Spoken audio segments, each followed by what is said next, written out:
स्वागत है जनादेश में। और हम बात कर रहे हैं बिहार विधानसभा चुनाव के दूसरे चरण में 11 नवंबर को मतदान होगा। किस तरह से चल रहा है चुनाव प्रचार, हमारे दो संवाददाता हमारे साथ इस वक्त जुड़े हुए हैं। अमरेंद्र हमारे साथ जुड़े हुए हैं और निशांत राय भी हमारे साथ जुड़े हुए हैं। अमरेंद्र, सबसे पहले आपसे पूछना चाहेंगे किस तरह से जो दूसरे चरण का प्रचार है उसकी धुआंधार शुरुआत हुई है और कौन से मुद्दे हैं जो इस बार यहाँ पर उठाए जा रहे हैं।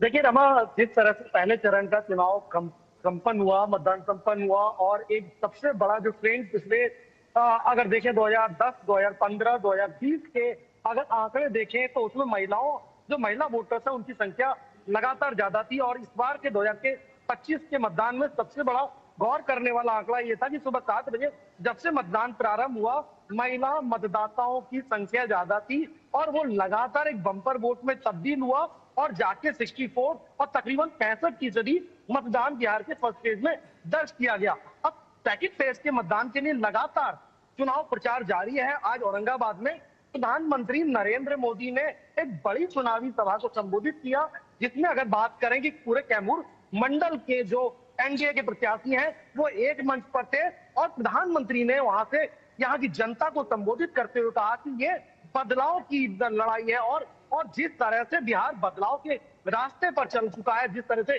बिहार विकास के रास्ते पर प्रशस्त हो रहा है, तो इसको और आगे ले जाने की लड़ाई है। और इसमें रमा, मैं कल पूरे दिन ग्राउंड में मौजूद था जब मतदान हो रहा था। मैं हमेशा एक बात कह रहा था कि ये बिहार का एक बार का चुनाव एक नई परिभाषा और पटकथा लिखेगा, जिसमें न सिर्फ मुद्दों की बात को लेकर जनता जागरूक है, बल्कि इस बार वो अपने मन में ये निश्चित करके आई है कि उनको किस तरह की सरकार चाहिए। और रमा, इसके लिए मैं एक अहम डेटा आपके सामने प्रस्तुत करना चाहता हूं। देखिए, जब जब बिहार में महिला मतदाताओं ने बढ़ चढ़ कर वोट दिया है, उसके कई सारे दूरगामी परिणाम हुए हैं। जैसे मतलब मानिए 2010 में जो पुरुष मतदाता थे उनकी संख्या तकरीबन 51.12 बिल्कुल, उस पर सबकी नजर जो है वो बनी हुई है। निशांत भी हमारे साथ जुड़े हुए हैं। निशांत, दूसरे चरण के लिए जिस तरह से चुनाव प्रचार हो रहा है, एनडीए और महागठबंधन, क्या कुछ रणनीति नजर आ रही है?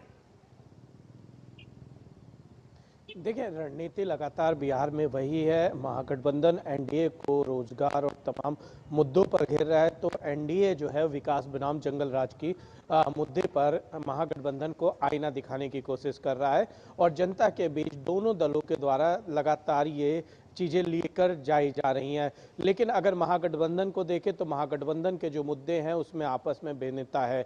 एक तरफ राहुल गांधी एसआईआर का मुद्दा उठा रहे हैं, वोट चोरी का मुद्दा उठा रहे हैं, तो उस पर तेजस्वी यादव बात नहीं कर रहे हैं।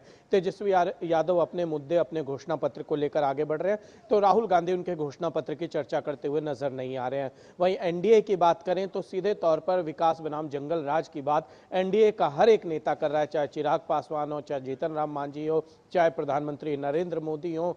तो ये कहा जा सकता है कि मुद्दे जो है पहले चरण में उठाए गए, लगभग वही मुद्दे दूसरे चरण में उठाए जा रहे हैं। लेकिन जो एनडीए है उसके मुद्दों में एकजुटता नजर आ रही है और जो महागठबंधन है अभी तक वो तय नहीं कर पाए हैं कि महागठबंधन एक साथ किस मुद्दे पर सरकार को घेरने का काम करेगी। निशांत, प्रधानमंत्री का संबोधन हमने सुना। प्रधानमंत्री ने रंगदारी को लेकर जो है विपक्ष पर कटाक्ष किया है, महागठबंधन को घेरा है। क्या कुछ वहां पर कहना है और लोगों का? देखिए, अगर यहाँ के लोगों की बात की जाए तो रंगदारी, सुपौल जिस जगह पर मैं हूँ, कैमूर, ये भभुआ की जगह है और भभुआ एक समय नक्सल प्रभावित क्षेत्रों में भी रहा था और भभुआ में जो घटनाएं होती थी अपहरण की, रंगदारी की बड़ी मात्रा में हुआ करती थी। लेकिन एनडीए के शासनकाल के बाद यहाँ बड़ा बदलाव आया है और लोगों से जब हमारी बातचीत हो रही थी तो उनका कहना था कि यहाँ पे मां मुंडेश्वरी का मंदिर है, जहाँ पर 4 बजे के बाद से कोई जाना पसंद नहीं करता था, क्योंकि या तो उसका अपहरण हो जाता था या उसके साथ जो छीना झपटी हुआ करती थी। ऐसे में लोगों, प्रधानमंत्री ने उसी मुद्दे को यहाँ पर आकर एड्रेस किया। उन्होंने साफ तौर पर कहा कि रंगदारी और जो गाने चल रहे हैं बिहार में लगातार आरजेडी नेताओं की तरफ से, उन गानों का जिक्र करते हुए बताया कि आखिर वो किस तरीके की सरकार देना चाहते हैं। और देखने वाली बात यह होगी कि जनता पर प्रधानमंत्री की इन बातों का कितना असर होता है।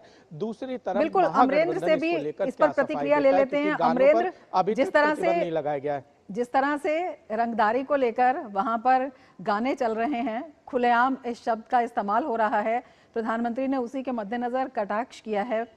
दोनों ही जो गठबंधन है वो विकास की बात कर रहे हैं, कितना सीधा संबंध है और किस तरह से इस पर जो है लोगों की प्रतिक्रिया सामने आ रही है?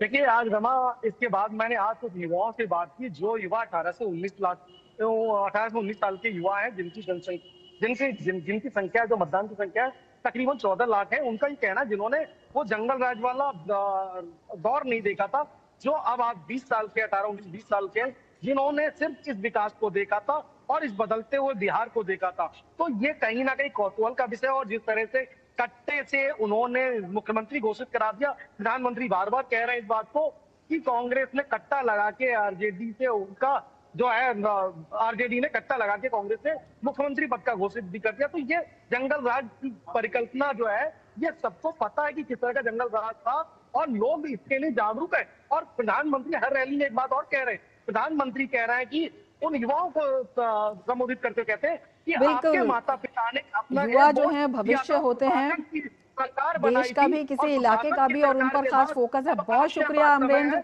बहुत धन्यवाद निशांत, तमाम जानकारी के लिए। आप नजर बनाए रखिए, आगे भी आपसे जानकारी लेते रहेंगे।